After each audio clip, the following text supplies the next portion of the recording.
Saudaraku sekalian saya muliakan, carilah ridho Allah pada keridhaan orang tuamu. Para istri, carilah ridho Allah ada pada keridhaan suamimu. Sebab Allah Subhanahu wa taala menjadikan kunci surga seorang istri bagaimanapun ada pada diri suaminya. Jangan sampai kamu jadi seorang yang menyesal. Kapan menyesalnya? Entah ketika dia meninggal dunia atau ketika kamu duluan meninggal dunia, sementara kamu belum menjadi seseorang istri yang mendapatkan keridhaan dari suaminya.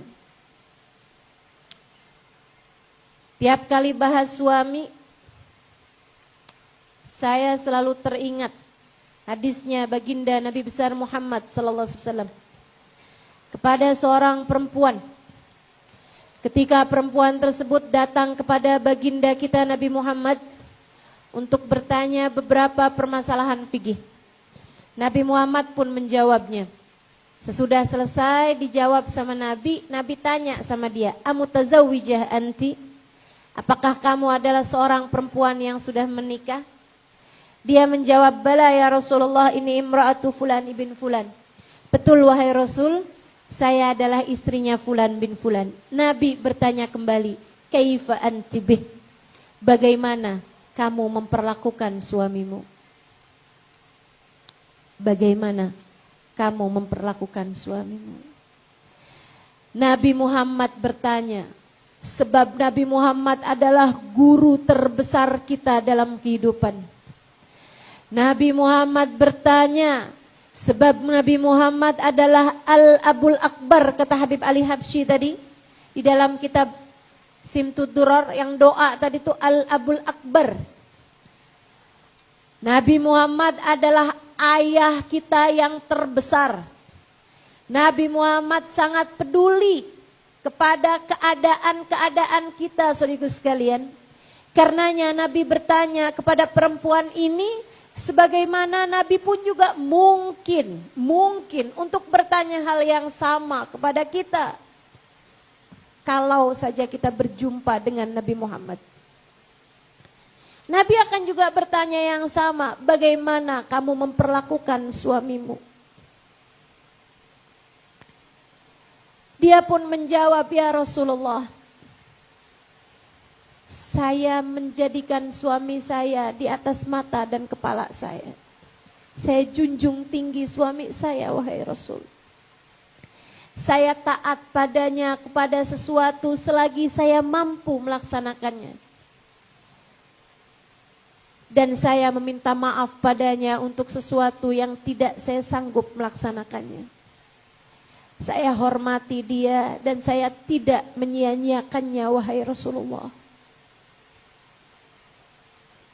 Siapa di antara kita yang kalau Nabi bertanya, wahai para istri, siapa di antara kita yang kalau Nabi bertanya padanya, bagaimana kamu memperlakukan suamimu? Ia dengan bangga berkata seperti yang disampaikan sahabat perempuan ini? Ataukah kita akan menangis kemudian menjawab, "Ya Rasulullah, doakan saya, sebab ternyata saya belum menjadi istri yang solehah bagi suami saya."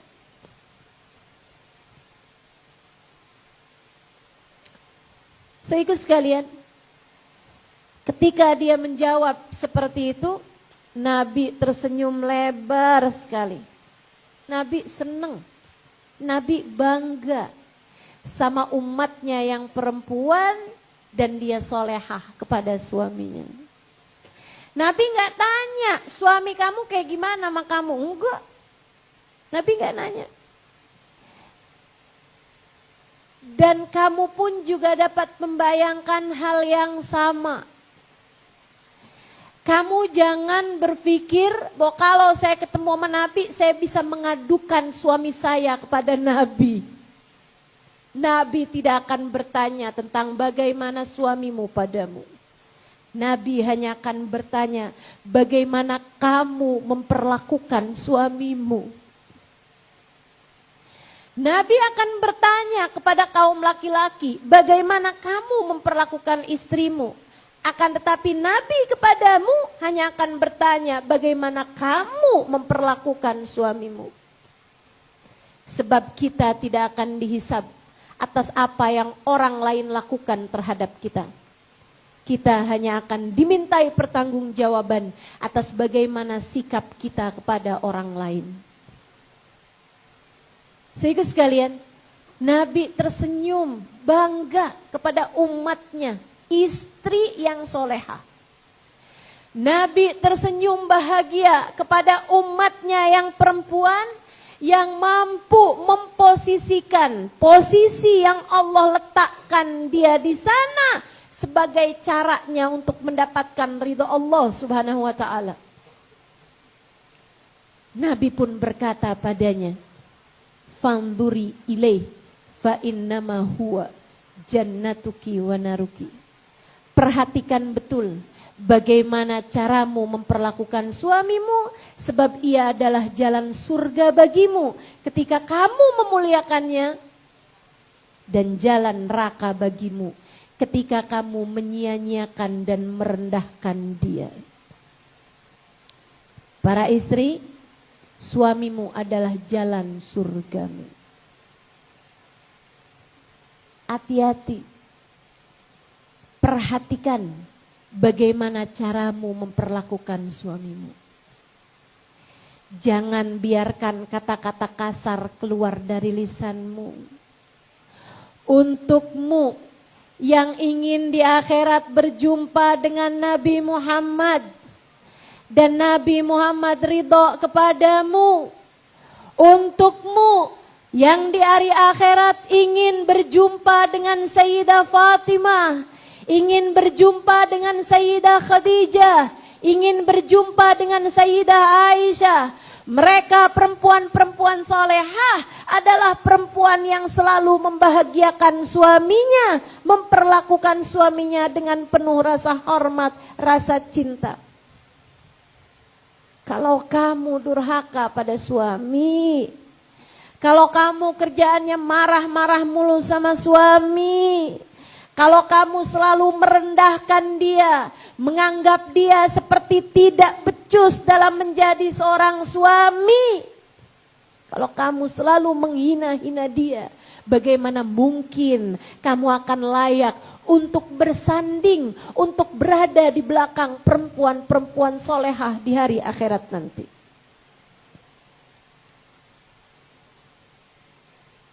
Jika kamu ingin di akhirat nanti ada di belakang orang-orang mulia, maka jadilah seorang istri yang mulia. Istri yang mulia akan mampu memuliakan suaminya, siapapun suaminya. Sementara seorang perempuan yang hina akan selalu menghina suaminya, siapapun suaminya. Mari belajar untuk menjadi seorang istri yang soleha, agar kita selalu berada dalam jalan ridha Allah Subhanahu wa ta'ala, agar kita meraih ridha Allah Subhanahu wa ta'ala, agar kita mendapatkan pandangan kasih sayang dari Allah Subhanahu wa ta'ala. Ustazah udah terlanjur, saya sering sekali nyakitin hati suami. Soalnya suami saya tuh juga nggak soleh-soleh banget juga Ustazah.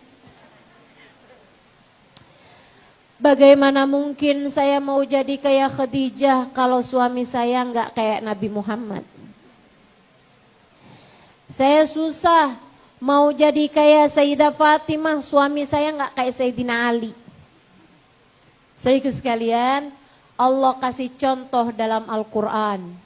Seorang istri yang punya suami Nabi, tapi emang dasar perempuannya gak benar, Walaupun suaminya seorang nabi, ia tetap durhaka kepada Allah, ia tetap durhaka kepada suaminya, maka dia pun menjadi di antara yang Allah Subhanahu wa taala celakakan dan hancurkan.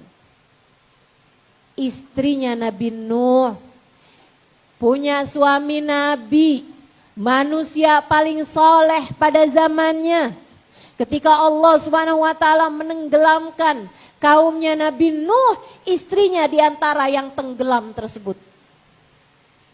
Posisinya sebagai seorang istri, seorang nabi tidak dapat menyelamatkannya karena dia bukanlah seorang istri yang soleha.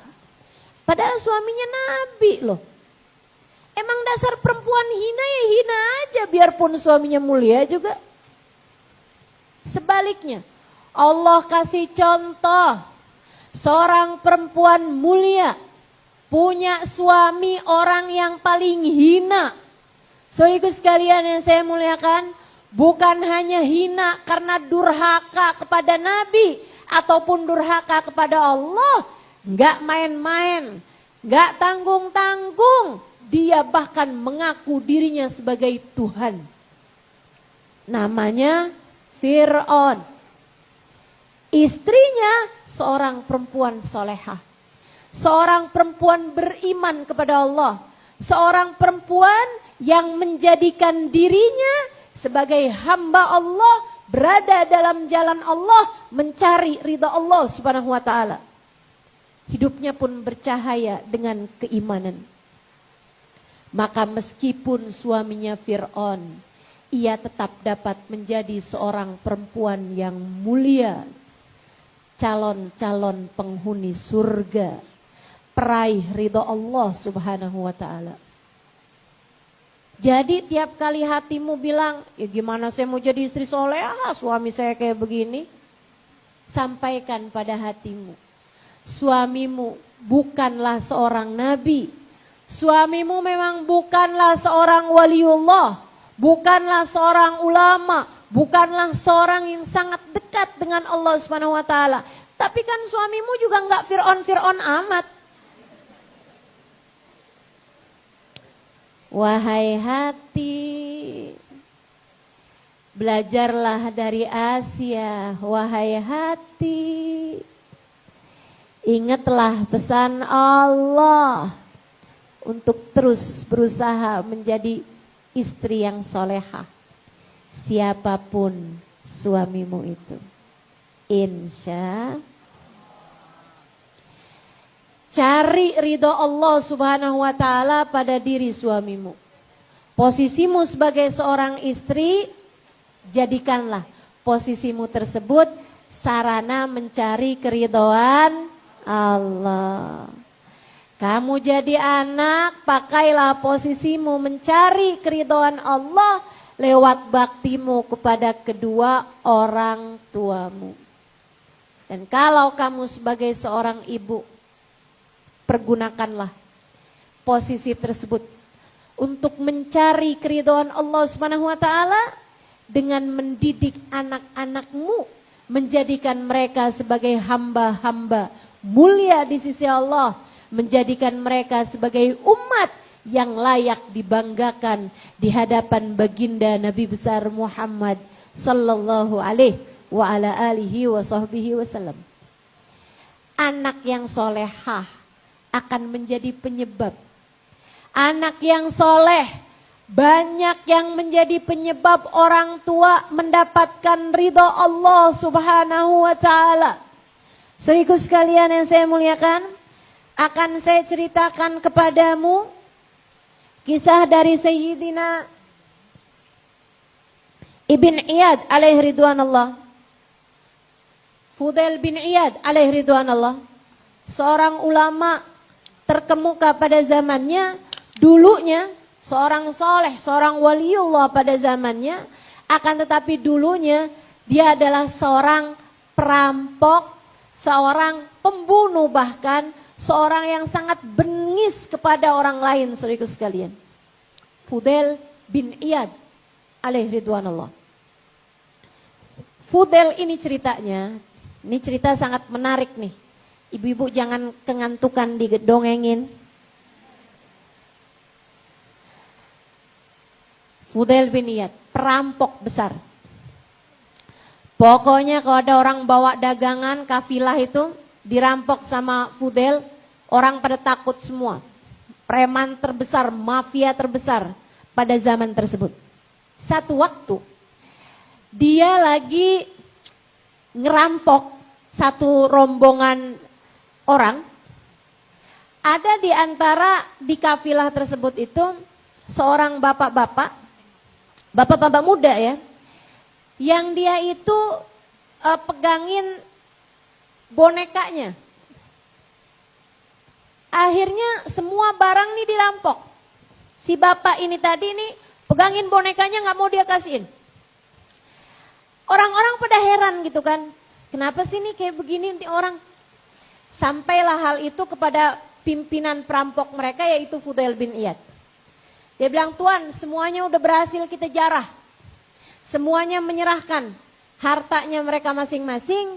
Semuanya udah masuk nih di gudang kita nih, di kafilah kita. Kecuali si bapak ini nih, sama bonekanya tuh, sama hadiahnya itu, dia bilang, dia nggak mau ngasih. Dipanggil sama Fudail. Dia bilang, Pak, apa isi boneka bapak itu? Dia bilang, ya boneka aja gitu. Mungkin bapak sembunyikan uang di sini apa segala macam gitu, nggak ada. Saya janjikan nggak ada apa-apa di dalamnya. Saya berani jaminkan itu. Terus kenapa bapak di antara semua barang, bapak boleh kasih uang apa segala macam, tapi yang ini nggak mau bapak kasih, kenapa? Dia bilang, karena saya punya anak perempuan kecil yang kalau saya pulang, dia akan mendekati saya, dia akan memeluk saya, dia akan sangat senang ketika saya pulang dari bepergian. Karenanya setiap kali saya pulang, saya akan bawakan hadiah, ikut kepada hadisnya baginda Nabi besar Muhammad SAW. Fudail nanya, emang Nabi ada ngomong apa, Pak? Nabi Muhammad bilang, jangan pulang ke rumah kecuali bawa hadiah untuk anak-anakmu. Dan kalau kamu punya anak laki-laki dan perempuan, dahulukanlah anak perempuan mendapatkan hadiahnya.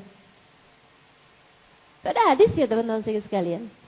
Allah tuh emang cintanya sama kaum perempuan tuh dari mulai kecil luar biasa. Dan karena juga Allah tahu, Nabi Muhammad tahu perempuan itu kan bawa perasaan ya.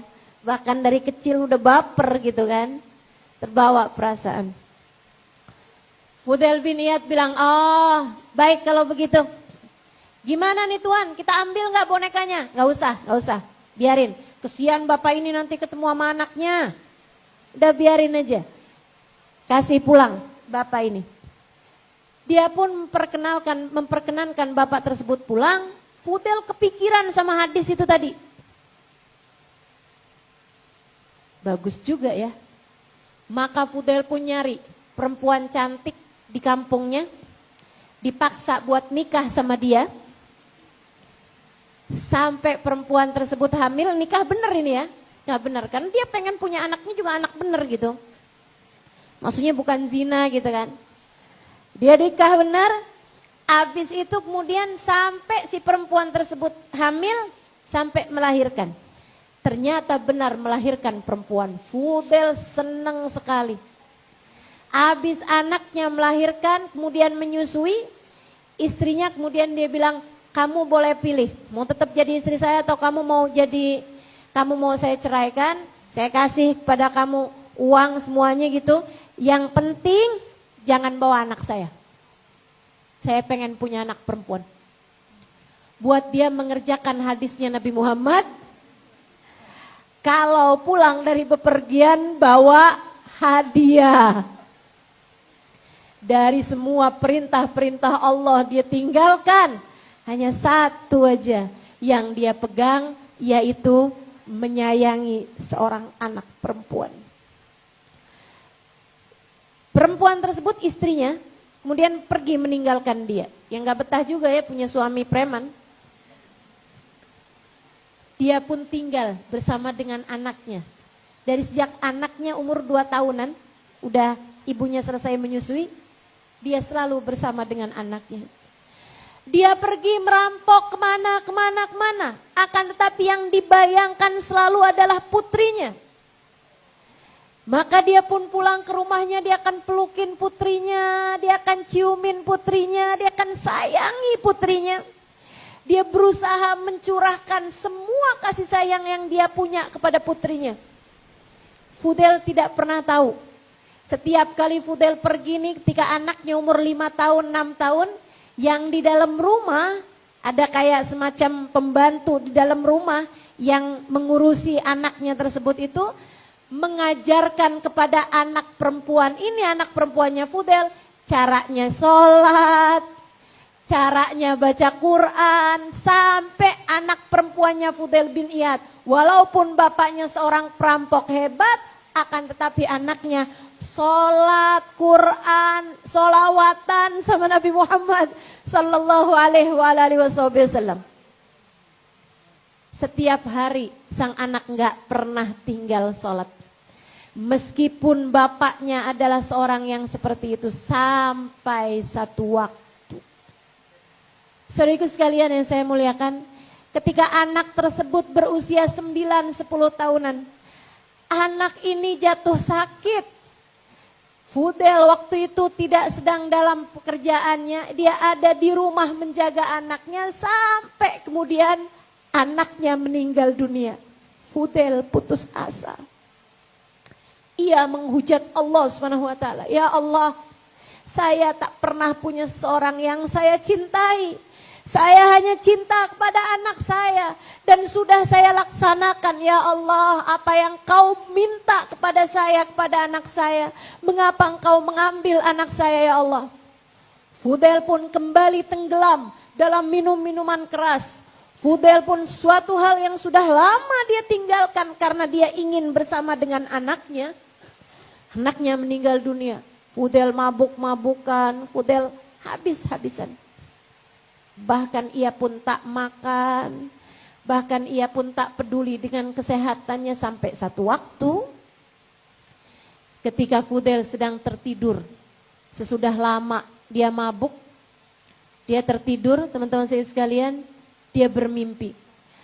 Seolah-olah Atan mengejar dia. Atan itu ular yang sangat besar.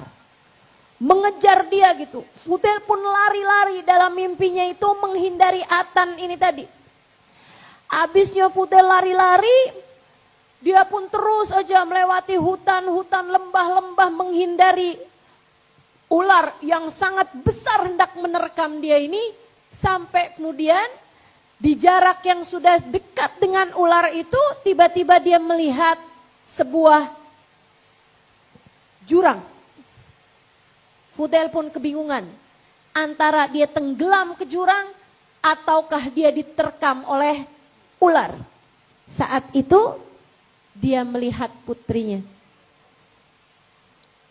Putrinya berkata, "Ayah, tahukah ayah ular itu apa?" "Apa nak?" "Ular itu adalah dosa-dosa ayah, yang esok atau lusa akan segera menerkammu. Jika engkau wahai ayah tidak segera bertaubat kepada Allah SWT.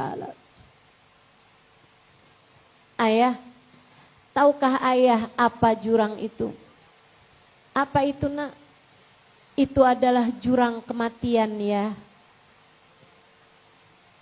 Ayah dapat kapan waktu aja tenggelam di dalam jurang tersebut, tergelincir dalam jurang tersebut dan ayah pun meninggal dunia.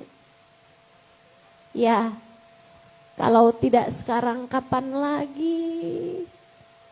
Ayah, ayolah ya, taubat sama Allah ya. Taubat sama Allah ya, saya sayang sama ayah. Dan saya tahu ayah sangat menyayangi saya." Dia kemudian bercerita kepada ayahnya, ayah tahu dalam Quran Allah bilang, A'udzubillahi minasyaitonirrajim. Alam ya'ni lilladzina amanu an takhsha'a qulubuhum lidzikrillahi wa ma nazzala minal haq. Tidakkah datang waktunya bagi orang yang beriman untuk khusyuk hati mereka mengingat Allah dan mengingat apa yang Allah turunkan dalam Al-Quran.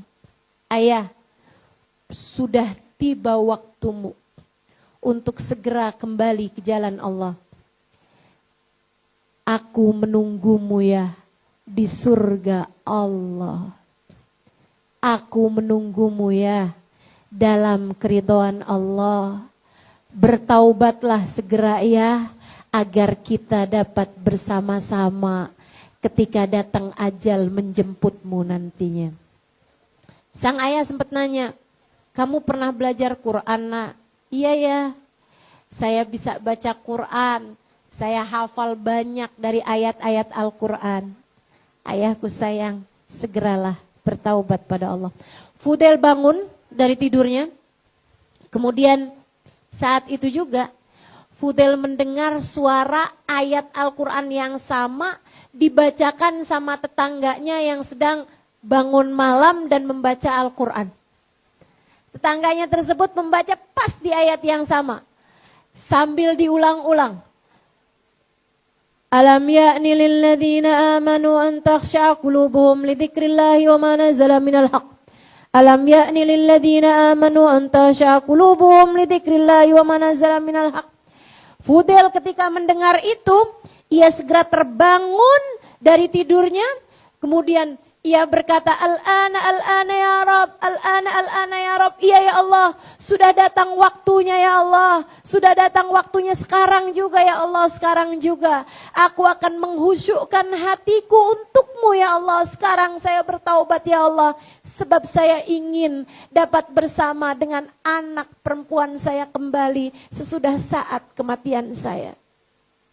Ia pun segera mandi taubat. Hari itu juga ia bertaubat pada Allah Subhanahu wa taala, ia memperbaiki kehidupannya, ia meninggalkan dunianya, ia sungguh-sungguh taubatnya kepada Allah sehingga ia pun dipilih Allah Subhanahu wa taala untuk menjadi salah satu dari wali-walinya Allah Subhanahu wa taala yang hidup pada zaman tersebut. Sedikit sekalian saya muliakan, Fudail bin Iyad Allah selamatkan karena cintanya kepada anaknya. Kasih sayang yang dia punya untuk anak-anaknya.